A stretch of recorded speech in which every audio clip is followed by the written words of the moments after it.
to item 11, which is the medium-term financial plan and general fund budget 2025-2026, which I will propose, and Councillor Leckard, you are seconding. So we will take each budget item in turn. As members will know, the budget is made up of three parts, the first being the medium-term financial plan and general fund budget, which is the general fund element, that's the day-to-day service budget of the council. The second being the housing revenue account budget, which is obviously the housing revenue account for the council, and the third being the capital programme budget accordingly. So, by way of introduction, this is an interesting time to be setting a general fund budget. Members will note up and down the country, near enough every single council is increasing their share of council tax. Indeed, in recent weeks, we have seen council tax increases that far outstrip that of the referendum limit as allowed by the government, in excess of 10% in some places.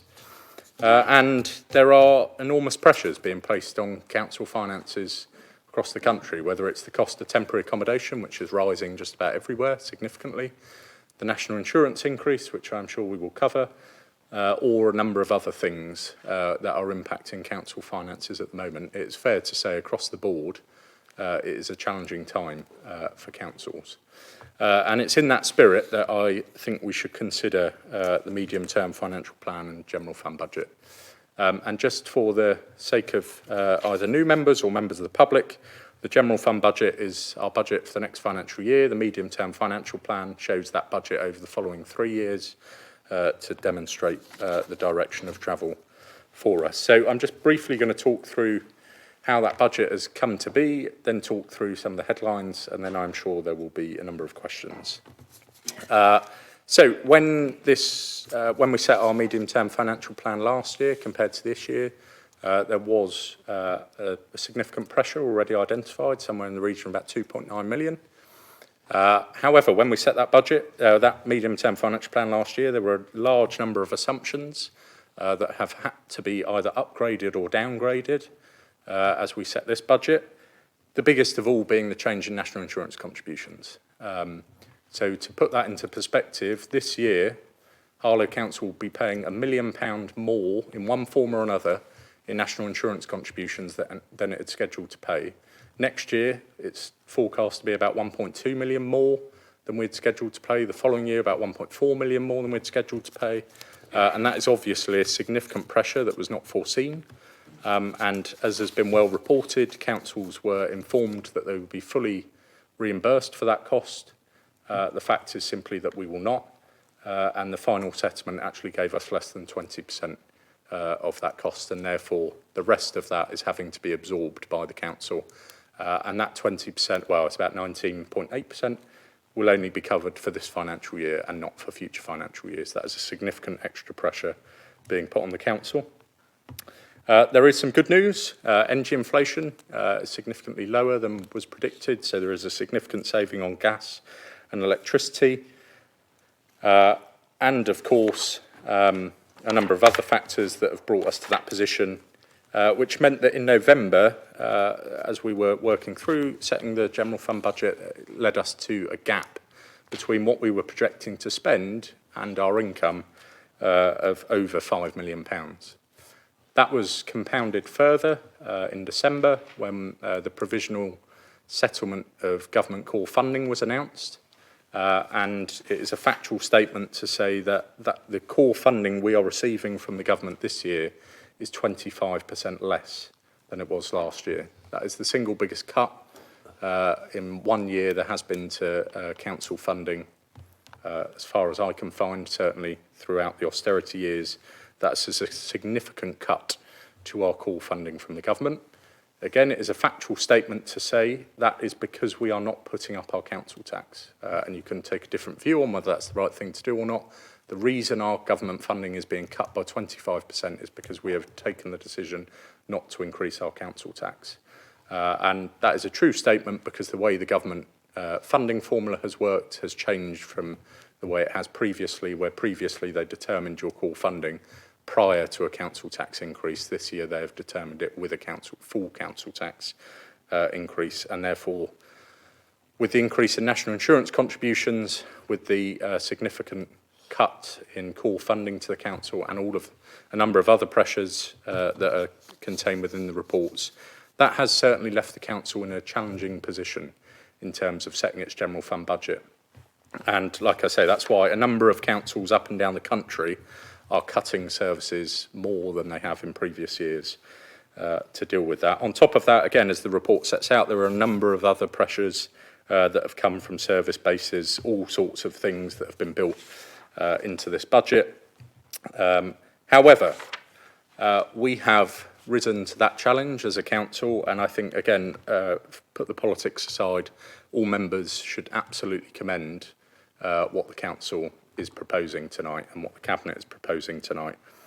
We have made significant efficiencies with no cuts to services, with no job losses, but genuine efficiencies to the way that we deliver our services.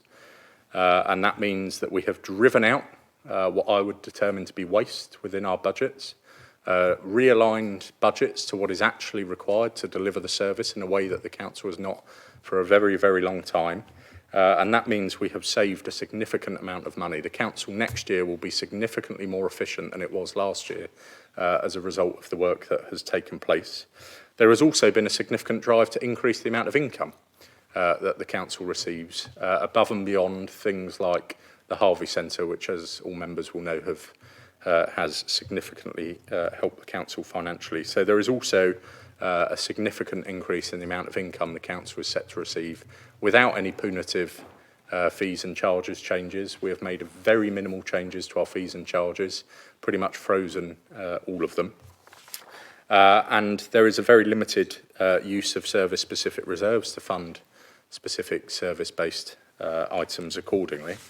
And what that leaves us with at the end of all of that is not just a balanced general fund budget for next year, which is a legal requirement, but over the next 3 years, as a council, if the MTFP that we have proposed is approved, we have a fully funded budget, no gaps, no unidentified savings. As if you look at the various tables throughout this report, you will see 0 all the way across. That means there is no gap whatsoever in what we are proposing.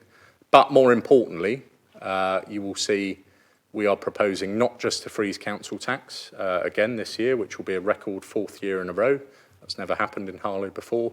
But as the plan sets out, there is a fully funded plan to continue freezing that until 2028.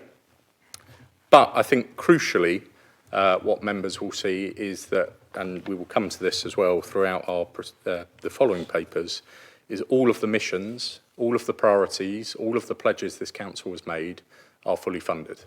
And again, I think that's the first time ever, and the Cabinet and a huge number of officers across the organisation have worked extremely hard to get to that position.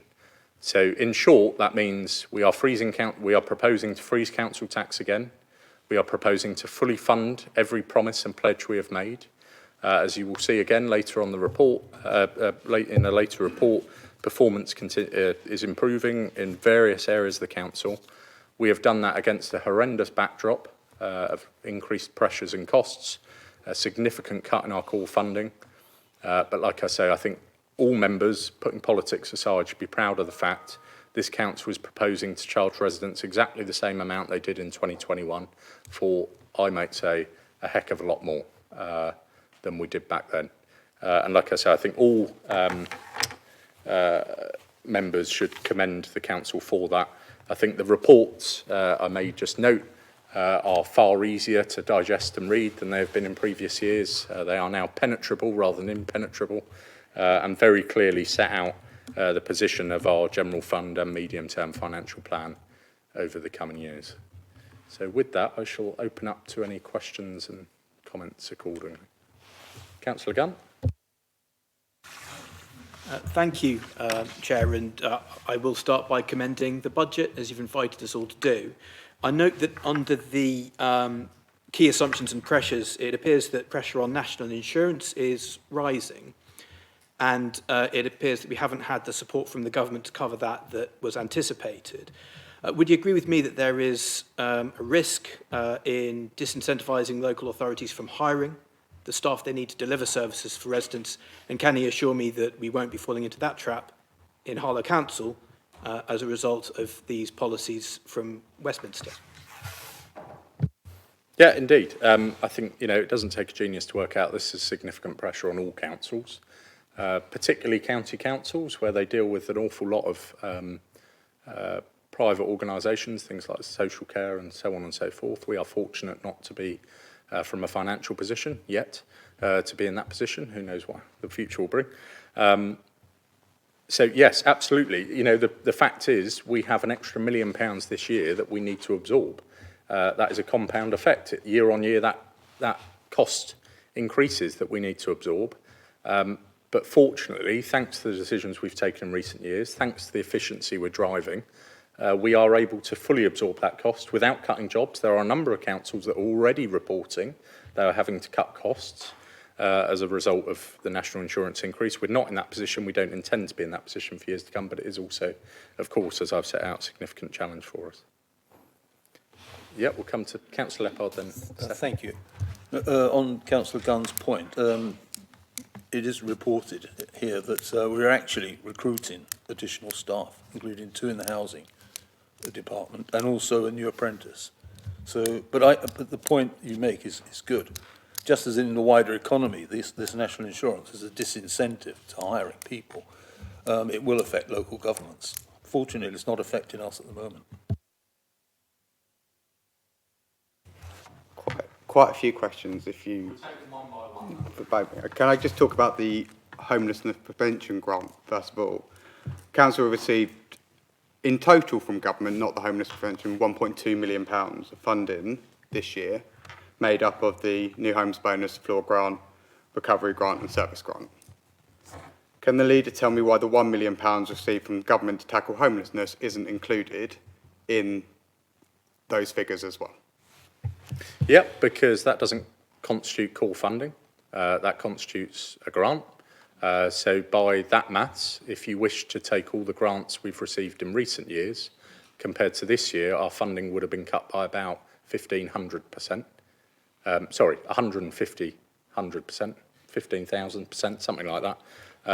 Because for a number of grants, so if you take the Levelling Up Fund, the Towns Fund, they are all grants directed towards activities. The homelessness prevention grant is one of those. It doesn't constitute core funding in the way that the funding floor, what was previously funding guarantee and all those things do. Yep. Can the leader point to me from the homeless prevention grant how much of that money is being spent on new activity within Harlow Council to prevent homelessness in the town? Because the only thing I can see in the budget so far is £200,000 this year for temporary accommodation. What is being done with the rest of the money? Because at the moment, it looks like it's being used to prop up the budget. I'm afraid you're incorrect in your assertion. Actually, what you see, the £200,000 pressure that you see is a pressure being built into the base budget.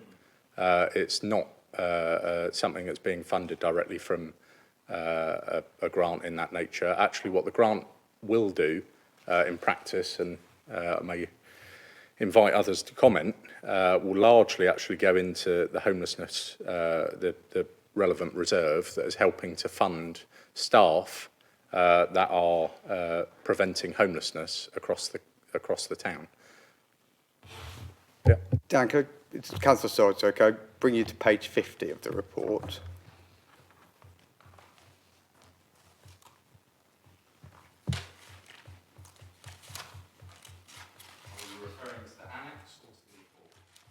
I'm referring to part 4, our financial position, which is on page 50. To make your sums add up to 0 at the bottom and to have a balanced budget, it requires £1 million of the homelessness grant to bring it into a balanced state. That means your homelessness grant is being used to currently balance your budget. No, that's not correct again. Actually, what you will have seen is the pressure from not just temporary accommodation, but the activities related to homelessness prevention. So the number of contacts that we are having to that has been rising by about 20% year on year. So actually one of the welcome things the government has done this year is slightly increase the homelessness prevention grant. It's not being used to prop up our base budget. Actually, the grant is ring-fenced to those activities, so it's being used to fund those activities. I don't think it's a strange thing for the council to use a grant to prevent homelessness to be spent on preventing homelessness. It's not being used to prop up our base budget, it's being used to fund those activities, which actually outstrip that cost significantly, hence the extra £200,000 being built into the base budget year on year. So all of that funding is being used towards homelessness prevention, not to prop up the base budget, as you assert. Further, one more question on the homelessness prevention grant, and then hopefully you'll let me move on to another subject. If you hadn't received that extra money from the government this year, you would have to find £1 million worth of additional money because you still needed to fund that activity that we were already doing. So actually the council's received the homelessness prevention grant year on year for a significant number of years. It's not been cut this year in the way that our core funding has, thankfully. There's actually a slight increase to that. It's not, the assertion you're making is just incorrect. What you are saying is a pressure that is not in our control. So homelessness is not in our, the requirement for temporary accommodation and homelessness is not determined by council activity. Actually, what that money is used towards is to prevent people becoming homeless. Like I say, we have seen a rise year on year for the last 5 years, about 20%. If we weren't to receive that grant, which is a statutory requirement that we still carry out that activity, there are a whole host of other ways. In the same way we've built an extra £200,000 into the base budget year on year for the period of the MTFP, that we could have done that. So it's not true to say the homelessness prevention grant is propping up our base budget. It's just not true. Actually, what it's doing is a service, a specific grant, an earmark grant from government is being used for that earmark activity. That's all that's happening. It's not propping up the base budget. If it's propping up the base budget, it would be built in year on year. Actually, as you see, we are currently projecting 0 for the next 2 years. So it's not propping up our budget whatsoever. £200,000 spent this year, £1 million in last year. But I'll move on, Dan. We're just not going to agree on this. Can the leader talk me through on realignment of salary estimates, why the council has spent £1.2 million and how that £1.2 million has been spent on staff realignment, please, this year? Because that's quite a significant figure. Can you just talk me through it? I'm not trying to draw in. That's a significant line in this year's cost pressures. Yeah, by all means. So just to close off the matter you suggested previously, again, you're incorrect to assert the 200,000 anything aligned to the £1 million grant. The 200,000 is what we're putting in additionally into our base budget this year, next year, and the following year to reflect that pressure. It's nothing to do with the homelessness prevention grant. The two are not comparable in any way, shape, or form. But we'll leave that matter there, seeing as you wish to. The salary realignment relates to a whole number of things. So, for instance, if an employee decides to go into the Essex pension scheme, there is a significant cost to that. It only takes, off the top of my head, probably 5 or 6 employees going into that to equate to about an extra £100,000 a year, if not more. So actually a significant part of the salary realignment is not to do with salary realignment, it's to do with the extra cost to us of them entering the pension scheme. I'm sure that's something we'd all wish for our employees to do accordingly. And actually, again, if you take one line of the budget, so what you have not referred to, for instance, is the saving efficiencies, which in many areas see a complete realignment the other way of salaries or budgets required for services accordingly. So again, you can't really take one in isolation. I totally understand the question and why you are, but in fact, it doesn't really work in that way. But like I say, a large part of that is actually driven by the pension contributions, which again is not something really within our control. We employ people on terms and conditions. If they decide to enter the pension scheme, that brings a significant additional cost to us. I didn't find that explanation anywhere in the report. It is just one line of £1.2 million on realignment of salary estimates, in which it doesn't talk about pensions in a way. Can future reports possibly have a separate line that breaks that figure down, because it is easily 20% of that 5 million cost pressure this year? Yeah, so just very specifically on that point, one thing I should have said at the start is I propose to include an additional recommendation to the covering report of all three, which is to delegate to the Section 151 officer in consultation with myself to make minor amendments to the reports that go forward to full council, one of which will be including an explanation on the item you've just suggested. And a couple of other bits that I'm sure will reflect our discussion. Further questions? Thank you very much. Can I move on to, in your opening statement and your press release, you talked about a balanced budget for the next 3 years with no budget gaps and no unidentified savings. Turning to page 60 of that same report in the Section 151 officer's report, it states the current MTFP position shows the budget 25-26 is expected to be balanced, but there remains funding pressures of 2.1 million for 26-27 and 3.4 million for 27-28, where further savings will need to be identified to deliver a balanced budget. Can the leader explain to me how he is fitting square holes into round pegs? Because it seems to me there's still £5 million of savings needed to be found. If you bear with me 1 second, I'm just finding the right part. It's page 60. On the Section 151 officer.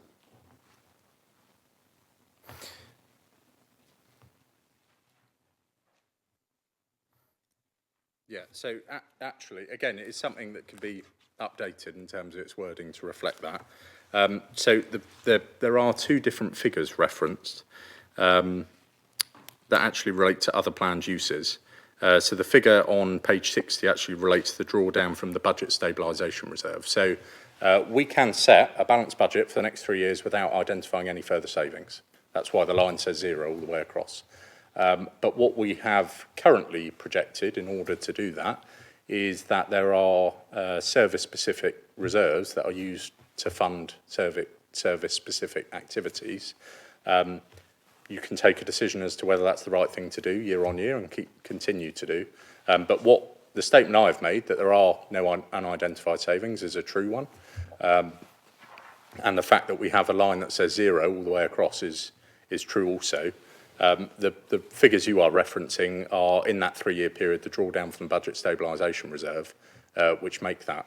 If we identify 0 savings over the next 3 years, as we are proposing this evening, we can still set a balanced budget. That's why the MTFP table states in the way it does. So I can ensure that that wording is reflected again to update that. But the statement about no unidentified savings is a true one. You can see from someone reading this report how those two statements contradict each other. It's just also to point out that that is the report that was put in by the Section 151 officer as well. So it that's where the question comes in, because that gives a commentary on the report before, and there is a contradiction in the two. I will see if there's any changes by the time of full council.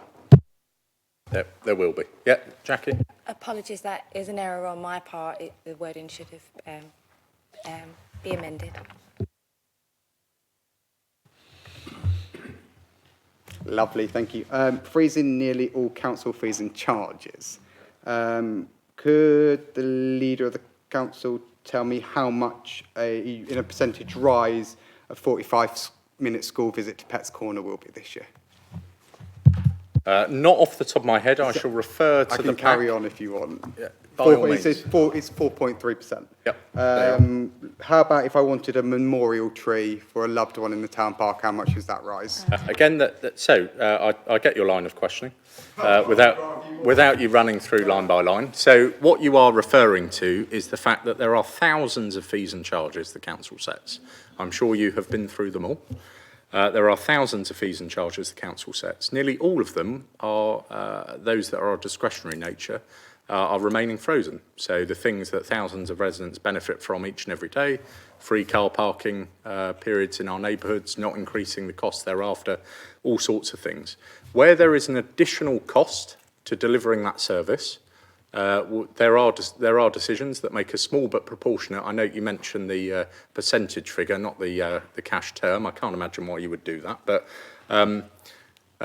there are small but proportionate increases where the cost to deliver that service has increased. So if I take your example of a memorial bench, if the cost of providing such a memorial bench has increased, you have a decision to make. Is it right for the whole town to subsidise the cost of that increase, or is it right that the individual benefiting from that pays for it? You could argue that's an ideological point.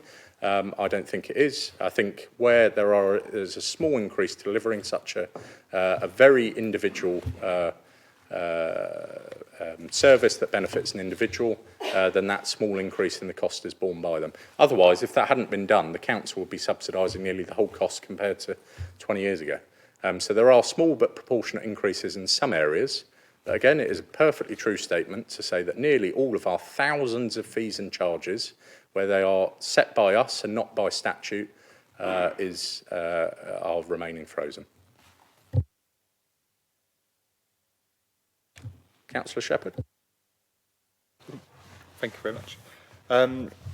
I know the council has stated that every efficiency saving has been identified, and of course that is commendable. I just wondered, looking at page 11, if you could, I'm not expecting great reams of detail, feel free to just give a flavour or a summary, but I notice on environment, for instance, there's a service realignment which will bring a saving of about 40, you can see the saving in the table. It's the largest saving within the environment category and the third largest within the transform subcategory. Could you just give people at home, residents of Harlow, what would service realignment mean, and why is that bringing in such a great big saving? Yeah, so what has happened traditionally in the council is the base budget that is set each year is rolled forward in exactly the form it was last year to next year, and pressures and savings are identified. What has not been done for a very long time is proper realignment of the budget that is actually required to deliver those services compared to the budget that is built into the base. So the savings that are identified, or the service realignments that have been identified that lead to savings, constitute, as I say, there's no job cuts as a result of this budget or anything of the like. It's simply, what do we actually need to run the service? What staff do we need? What resource do we need? All of those things that make up that budget line. And realigning, and I should add, at that point, determining what are our priorities, what service standard do we want, how much does that cost to fund, and therefore realigning the budget that is set in the base to the actual budget that's required to deliver that. So I will send you in writing what that saving constitutes. What I can say, however, that saving doesn't constitute any reduction in our services, no cuts to the service standards we provide. In fact, off the top of my head, there are a huge number of things that you will see identified in the budget, but also through other forms in terms of the improved standards we are providing, in terms of the environment, whether it's cutting the grass more often, wildflower beds, all sorts of things in between. And we are able to deliver that with cutting out some of that budget that's not required, as I say. Councillor Lepard. Yes. On that point, for Councillor Shepherd, just to give you some examples. This time we've dug really deep into our reserves and found lots of items built in the past into the base budget which have never been used. For example, there's lots of stationery allowances per, fixed amount of stationery per person, never used. Subscriptions, and a whole host of other things, which right across all departments. Every cabinet minister has been involved in building up his own budget, and these are real savings. But they, as the leader said, they have no impact on the service.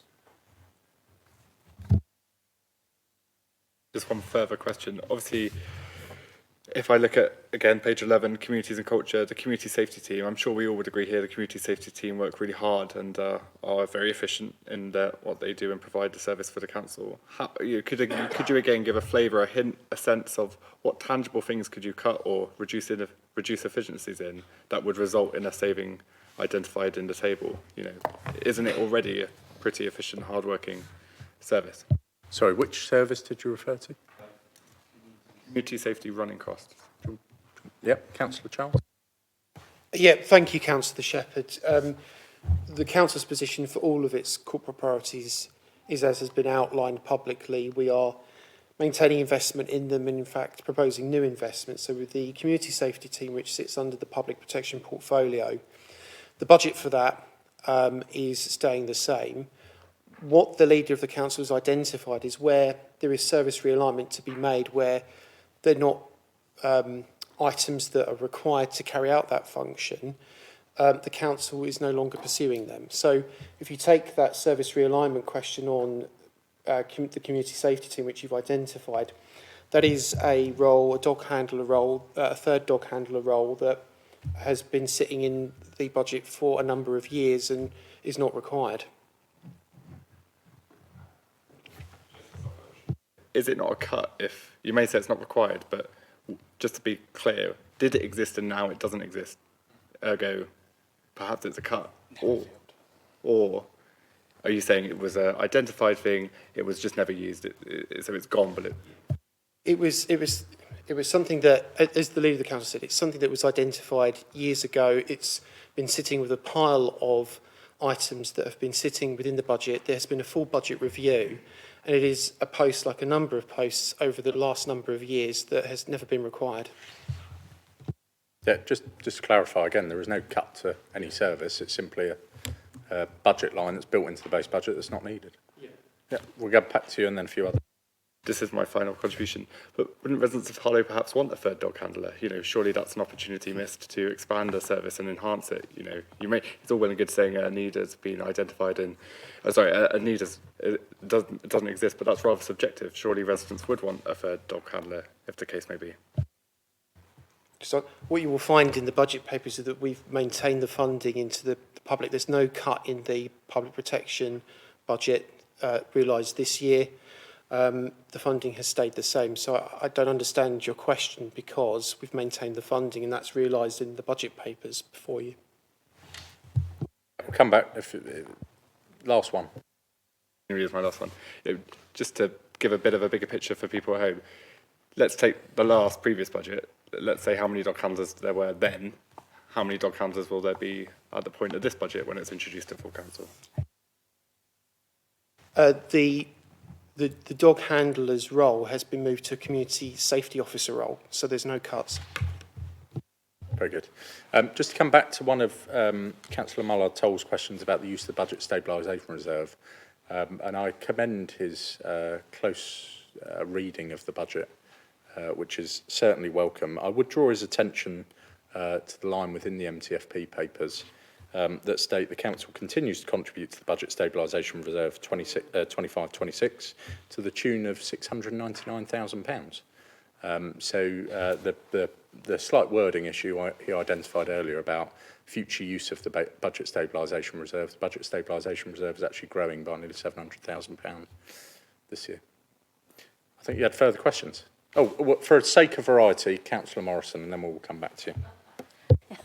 Yeah, thank you. Thank you very much. In part one, introduction and context, we're told the government plans to fundamentally change the way councils are funded by introducing a new assessment of need and resources, and you have touched on that, Councillor Swords, to some extent. My imagination has been captured by the new recovery fund. I understand that this is the first time that Harlow Council has been awarded this particular bit of money. It is £405,962. So I wonder, for my benefit, if no one else's, could you give me some information about how that will actually be spent? What are we going to do with that money? Sorry, where are you referring to? Well, it's mentioned several times, actually. It's mentioned on page 26 and then again on page 42, the new recovery fund. That's what it's called. That's right, isn't it, Jackie? So which section, though? Of the covering report, of the appendices? Well, let's see, page 42. Page number on the pack. I'll find it for you. Jackie and I have had a conversation about Okay, it. yeah. The MTFP, Appendix A, it's page 42. The recovery grant, sorry. Is that what you mentioned? New recovery fund. It's new to Harlow. It's part of the new assessment,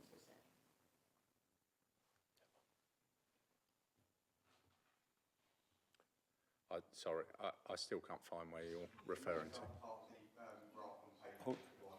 It's part of the core spending power that has been allocated for us from government funding. Yeah. Well, so just to cover that, so the government funding, overall core funding, has worked in a slightly different way. So as the graph, both in the covering report and in the appendices demonstrates, what has essentially happened is a lot of the funding pot. So, for instance, last year we received close to £1 million in the funding guarantee. The funding guarantee is gone now, and there are different things identified, like you say, one of them being the recovery grant. Accordingly, it's part of core funding, so it simply comes into the council in a core funding. It's not an earmarked grant; comes into our core funding pot and goes into the base budget. So there's not anything specific it's spent on. It's spent on the core funding of the council. It's not an earmarked grant like homelessness prevention. Okay, but it is new. It is new to Harlow. Harlow has not received that particular bit of funding previously. I just wanted to clarify that. Jackie is nodding, so the answer is probably yes. Yeah, just to clarify, it's new, but it's not additional because we have had further types of funding taken away, such as the funding guarantee. Still new. Yeah. Well, just to answer it fully, I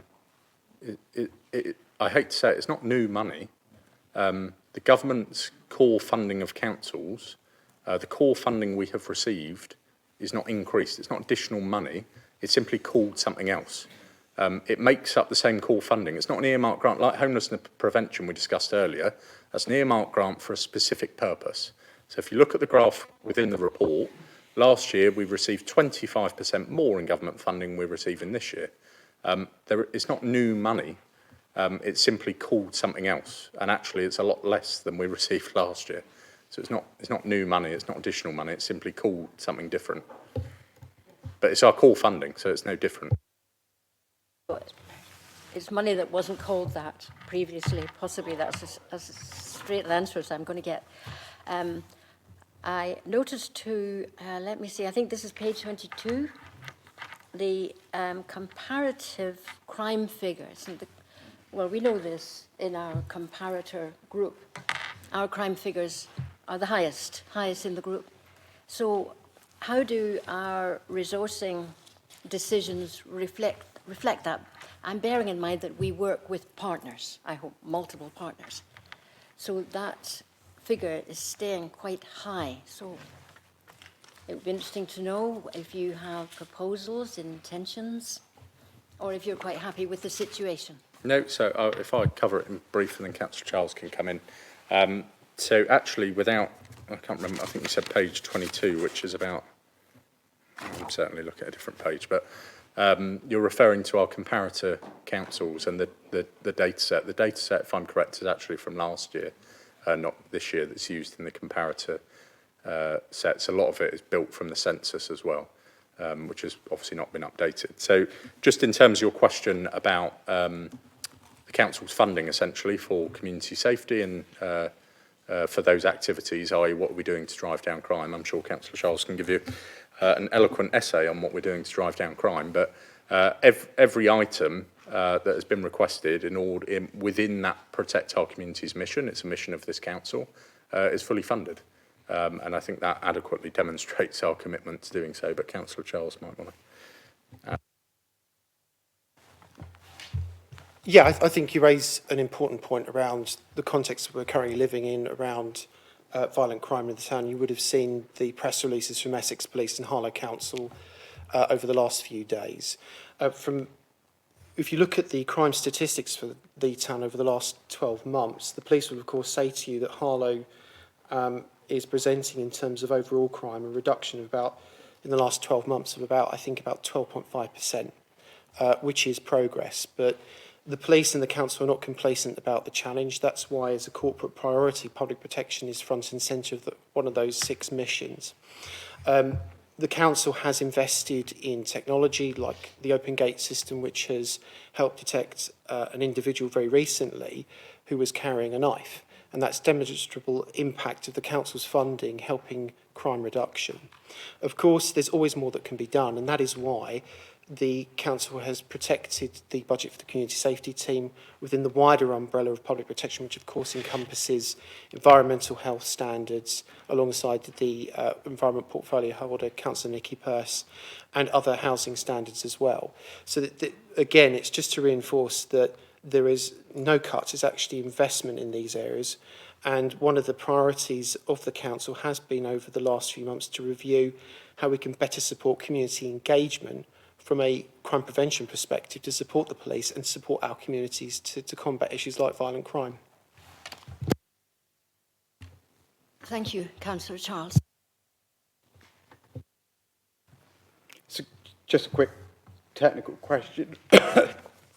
For the changes, minor changes that you and the 151 officer are going to make to the document, to save me rereading all of it, I'm looking for the changes and having two separate reports next to each other. Could the changes just be sent to me, please? Because I have a life. And I'd like Well, to it's something keep we it- can deliberate. I won't guarantee it, but I'm sure we can deliberate it. I'm sure the 151 officer will send me that. Thank you. Can I press on Councillor Shepherd's point about is part 4 our financial position and the savings that have been made in service realignment? Environment's got a £46,000 change in. Community and culture has a £50,000. Regen 93. Community and culture 54. These all look like salary amounts. On the service realignment bit, the 46, 50, 93, 54, 66, 42, 20 and £87,000, none of them are salaries. What I was actually clarifying, you said they all look like salary amounts. They're not all salary amounts. What they are is we have set out all of our priorities, all of our missions, everything we wish to achieve. And the exercise we've been through is in order to fund all of those things, what budgets do we need to do that? Again, I come back to the point, as a result of this budget, no one is losing their job. There are no job cuts. There are nothing of the like.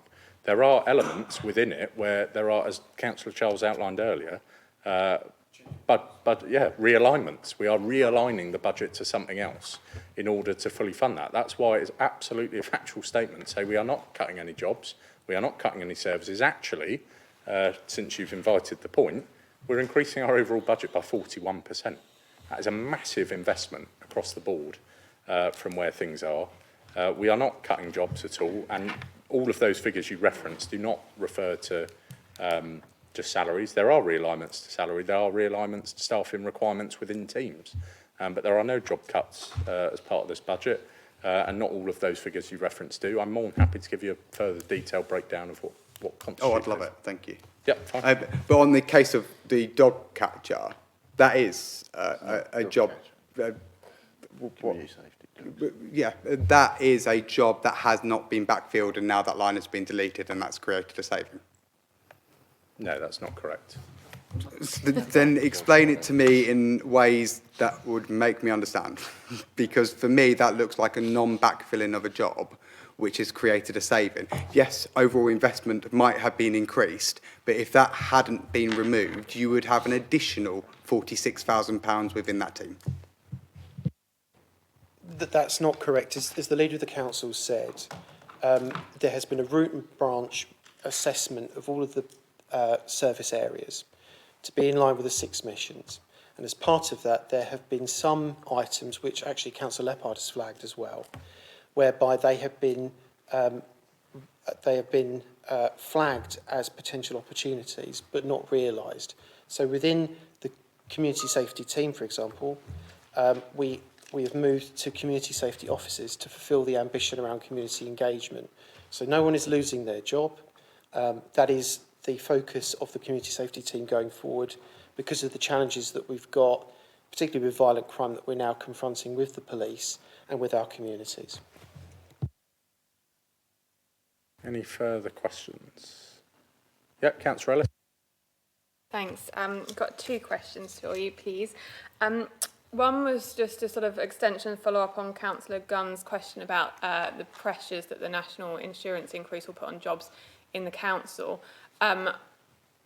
Wonderful is that we're increasing investment in a lot of our services. How have we considered sort of what pressure might be put on jobs in our sort of partner organisations from that national insurance increase, i.e. HTS or other contractors we're working with? And I note that we've put a lot more investment into these services. Is that partly to counteract the government's increase in taxes? And are we still expecting to get a better service out of them for residents?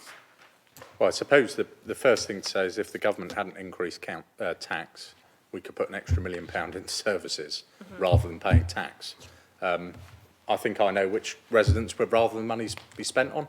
I certainly know which I would rather the money be spent on, particularly when the government said they'd give us that £1 million. Now they're not. But so, yeah, there is a massive pressure. HTS, I think off the top of my head, is somewhere between £350,000 to £450,000 extra pressure as a result of tax going up. As a result of the decision the government has taken to increase national insurance, a lot more money could be invested into frontline services than we are able to, because that's a cost we have to meet. And that leads quite nicely on to my next question, which was going to be, I know that you / the council have been making representations on some of these things, I don't know, to government directly or to our MP. Have you had anything back from that? Are you expecting, do they have any answer to the fact that they committed to fully funding this and now aren't? Is there even a line that they're trying to use to say that? And do you have any hope that they might reconsider this for future years, given this is a one-off grant? Local government as a whole, the LGA, DCN, all sorts of groups are making representations to the government all the time about this, particularly the fact they said it would be funded and it's not. Indeed, I have, as a council, we've written both directly to the Chancellor, to the MHCLG Secretary of State and to our MP, who I have a very good working relationship with.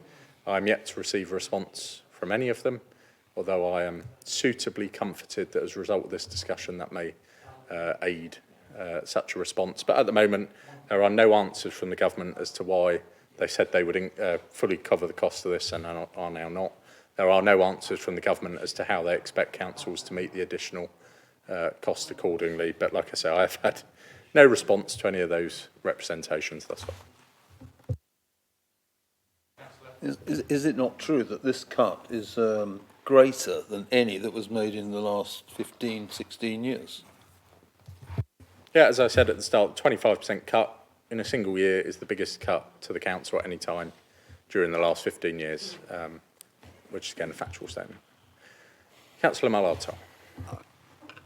Councillor Swords, it's interesting you're using a percentage amount as your figure there, as you accused me of using a percentage amount when I was talking about service charges. Can you give an actual figure, or pounds and pence? And my God, you'll be shocked when you find out who cut local government in the last 14 years. Yeah, indeed. So, it's an interesting point you make. So if you refer to our core funding from last year to this year, in pounds, shilling and pence, off the top of my head, it's somewhere between about £300,000 to £400,000. I will clarify that figure for you. I will clarify that figure for you and get it back to you. However, you did reference the government funding in the round to the council in pounds, shilling and pence, and you reference cuts to local government accordingly. Last year, the council received tens of millions of pounds from the government. The year before it did. This year it's not. And that is government funding in the round. There are significant grants that have come into the council under a previous government that are not now coming into the council moving forward, which I understand. I'm simply answering the question you asked, which I can't remember the second part of. I think you were referring to cuts to government funding. No, so I do remember. About our budget position overall. Again, you simply invite the fact to say our budget in 2025-2026 will be 41% bigger than it was this year. I think that is something we can all welcome. That's 41% more being spent on the things we all care about and the things residents care about. I would add, it could have been even more if we weren't paying increased tax costs, if our core funding hadn't been cut in the way it had. So there we are. But yeah, back to you. I'm going to fall into this trap and talk about employment NI. I know, there's a bear pit and I'm just going to walk straight into it, which is fantastic. On page 50, in the table, the budget gap for employers NI 25-26, 13.8 to 15% is only 357,000. You were talking about it being a pressure of over £1 million. Why are those two figures different? Because if they're not, and it's only a budget pressure of an extra 300, it's only an extra 357, you have received a government grant for around £250,000 of that NI. But I'm going to let you explain of why the government is so nasty. Thank you. So the government increasing tax is, I would hope, is a bad thing. Everyone would agree. Particularly when they say they will fully fund the cost of that and they decide not to. I think the final grant we received, I think off the top of my head, was 198,000, not 250,000. The direct pressure from our employees next year is scheduled to be 356,000. The direct pressure to us from the national insurance increased HTS, as I've outlined, makes up a portion of that. The direct increase to Veolia, the direct increase to all of those services, guess what? They pass the cost on to us. So that's hence why the million figure is around. Like I say, that's a compound effect. So that £1 million that should have been spent on services this year, that's an additional £1.2 million next year, an additional 1.4 million next year, and so on. All of which is money we could have spent on services, but thanks to the decisions the government have taken in the name of growth, I think is what they say. Instead of that money being spent on services, is being spent on tax instead, hence where things are. So, like I say, they've given us less than 20% of that cost this year. They told us they give us 100%, and they're giving us nothing for years thereafter. So that is money we should be spending on services we are instead paying in tax. Of the direct cost to the council, you've received a grant for 80% of the overall cost of NI, of the direct cost for the employers of the council. Well, the direct cost to the council is the £1 million I've outlined. Yeah, but yeah.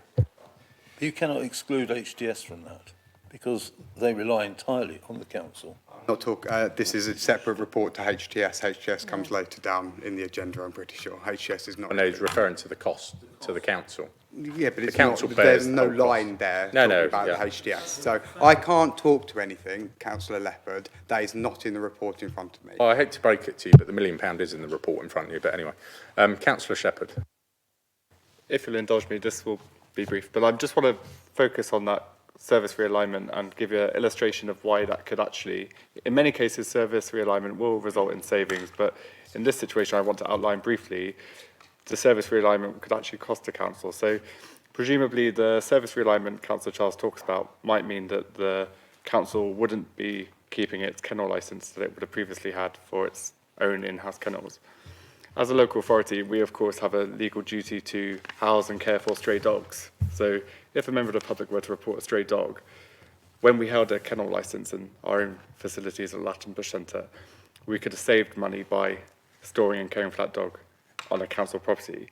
Would we now impose or face a higher cost to us as a council for outsourcing that kennelling responsibility to a private kennels, as an illustration?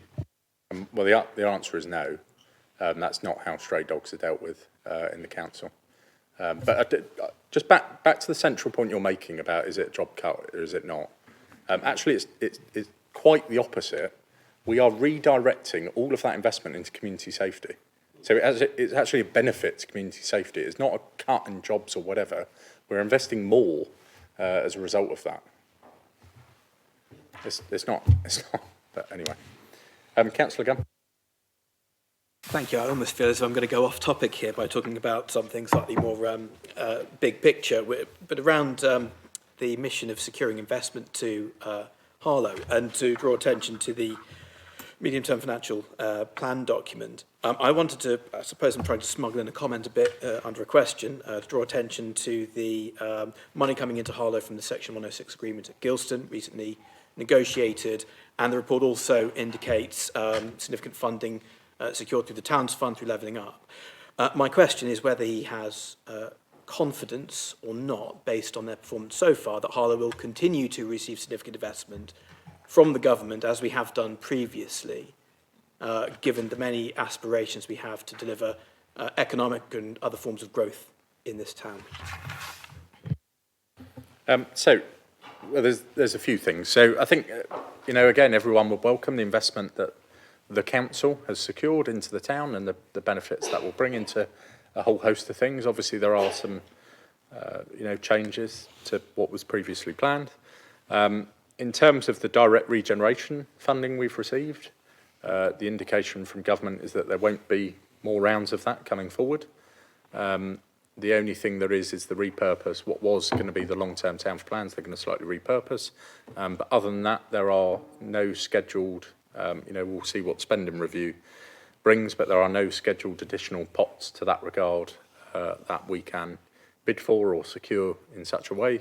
But of course, as a council, we'll continue to do everything we can. Like I said, we have a good working relationship with the MP and we'll continue to lobby for such support, but I do think it's fair to say the government has made clear they don't wish to invest in the way that they did previously.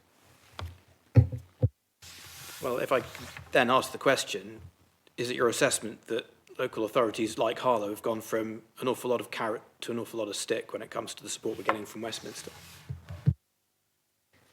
But you make those comments about it. The fact is simply Harlow as a town and Harlow as a council is receiving less money than it did previously, both in core funding and in grant funding. We are having increased pressures put on us from the government that we have to foot the bill for. I don't think that is what going for growth or whatever rubbish they come out with this week is leading to. But anyway, subjective point. Further questions? Yeah, Councillor Edwards. Yeah. Right. Para 24 of the report, I'm sorry, I haven't got the page number, I've just got the para number. It says the council currently holds over 24.63 million in general fund reserves, which represents more than 240% of the revenue budget requirement. This is deemed to be excessive. Well, if that's deemed to be excessive, what would be deemed to be appropriate?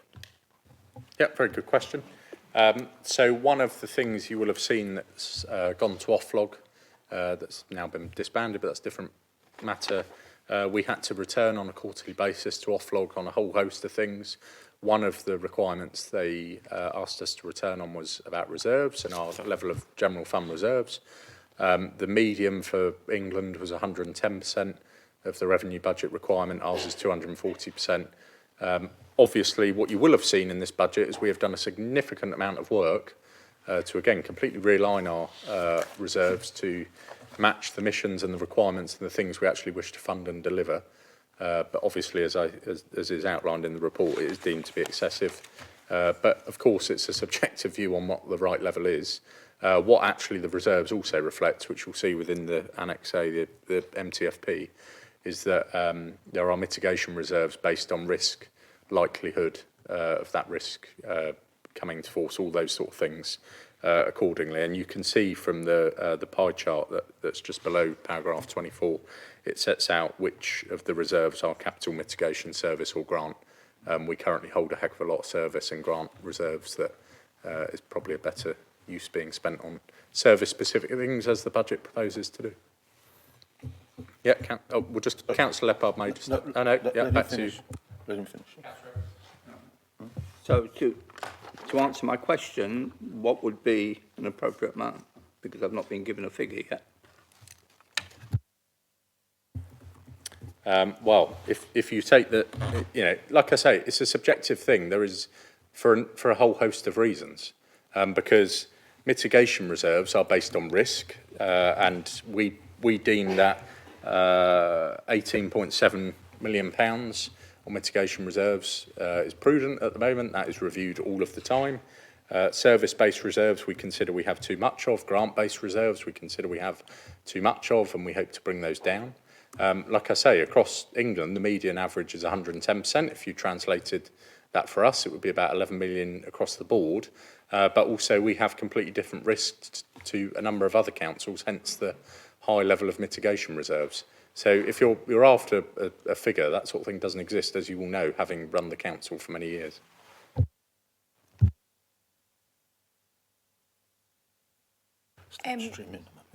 Thanks, Councillor. So just to put it into context, on page 63 of my report, I have identified that the minimum general fund working balance should be around 2.5 million, which is about 15% of our average annual net expenditure. So, as Councillor Swords has said, the earmarked reserves are set aside for specific purposes or mitigation or grants that we have set aside. But in order to, again, further mitigate risk to the council, we have minimum level of working balances also set aside in our general fund.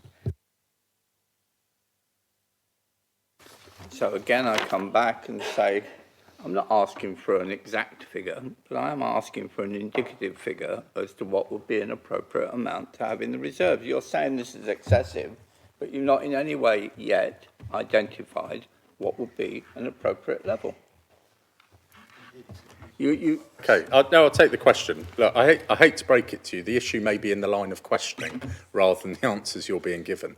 As I hope you would know, having been a member of the council for a long time, there are reserves that are set out for different reasons. What that statement makes about them being excessive is with reference to service and grant-based reserves, which are, again, we have realigned to be able to use this year for service-specific purposes as the paper set out. One of your colleagues earlier questioned us about using those reserves. So I don't know which side of the fence you sit on, but you're not getting the answer you wish because the line of questioning is a redundant one. Councillor Leppard? Yes, I think we had this debate before and on the reserves and the purpose of the reserves.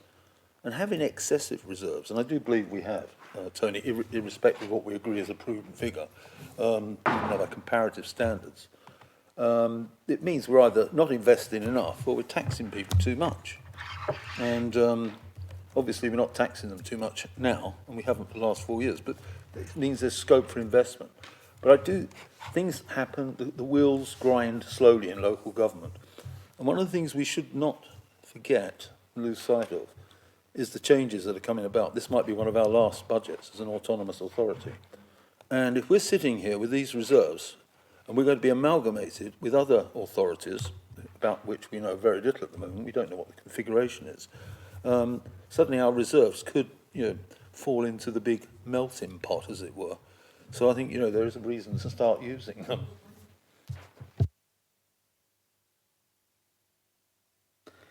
Para 34 says the Cabinet has previously been advised of high risk on year-on-year income variations in business rates, and the Council has established a reserve to mitigate against such volatility.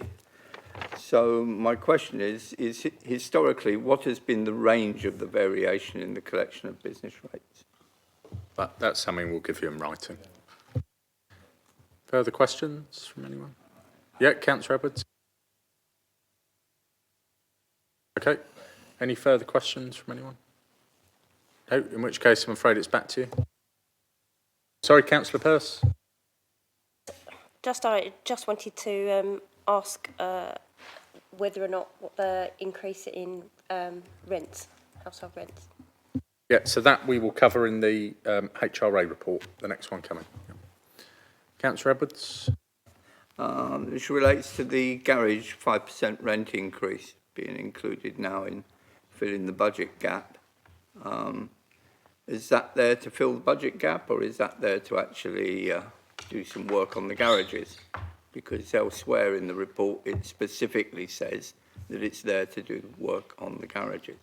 Yeah, so as the report set out, you just need to turn your microphone off. Oh my God. As you will know, a portion of the garages are in the general fund, a portion are in HRA, and therefore hence the cost split.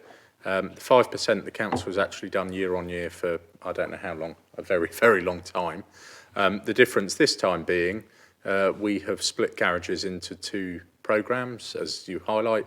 One is retain and invest, the second is open parking programme. So either garages, those garages that are being retained will be invested in, so that's what all that money goes towards. And those that are not being retained, that go into the open parking plan, will create an extra 1,000 parking places in our neighbourhoods this year, on top of the 500 we've created this year. So in answer to your question, all of the money that comes in is going towards garage refurbishments accordingly. Whoops. I will have a question about the use of the Harvest Centre funds for 547,000 this year and going forward. But what I'm not certain about is whether or not that's dealt with now or whether that's dealt with in... It is now, is it? Right. Page 205, 205 talks about, Yeah, that's a different, sorry, I see what you mean. I thought you were referring to in the budget. Yeah. That's in the performance report later on. right, okay, Yeah. well, in which case I'll refer to it, the reason I'm referring to that is because it's the rules around the way money can be spent. Well, I can answer that now. So in terms of the Harvey Centre, just so we're clear, it's looking like you're drawing down £547,000 for 25-26, another £100,000 in 26-27, and then £647,000 in making a total of £647,000, as it were. Yeah. Now, is that an appropriate use of, given the rules around that money, is that an appropriate use of the appropriate way of spending that money? Just a slight correction, that's not what the papers set out. The papers set out the projected income to the general fund of the 547. It's 547 above and beyond what is already built into the base budget. And the following year will be an additional 100 above and beyond what is built into the base budget at that point. So that's not what it sets out. But in terms of your question, is the monies being received from the Harvey Centre being used in the way it should? Yes, absolutely it is. Right. Well, in which case one might revisit that when we get to the rules around that. Yeah. Any further questions on the general fund or MTFP? No. Any comments? No comments on the biggest budget the council's ever set? Yeah, Councillor Saggers. Wasn't that funny? 12 months ago, you set out that we were slicing the salami as close as we get. We've returned another balanced budget. What we're now down to Waither, Finham, or is it the fact that we've actually built the budget from the ground up in order to ensure that those slices are a bit thicker than they should be? Any further comments? Yep. Yeah, Councillor Carter. Looking at this year's budget, I'm absolutely amazed that there's so many negative questions been asked today in this council meeting. I think the officers, Jackie and Richard and their team, have done a wonderful job.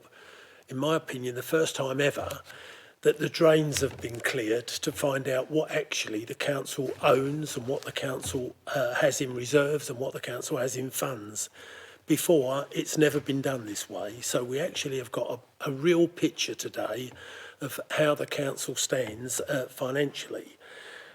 We're going to spend a lot more money this year than we've ever done before.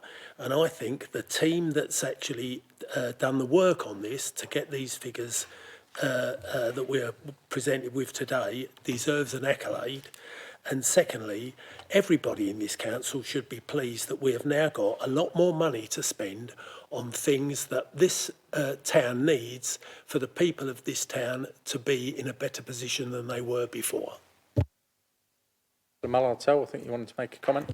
Yeah, just a quick comment. In no way should the scrutiny of the opposition be seen as a detrimental fact to the work that the officers do in this council. I didn't think that had to be said in a cabinet meeting, but apparently it does after Councillor Carter's comments.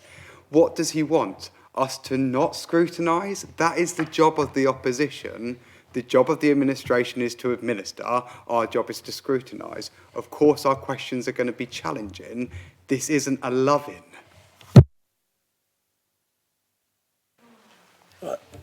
I wasn't having a go at the opposition for scrutinising certain things, but not once anywhere has any of you said anything about the good things in this budget. It's all about the bad things, or what you see as bad things.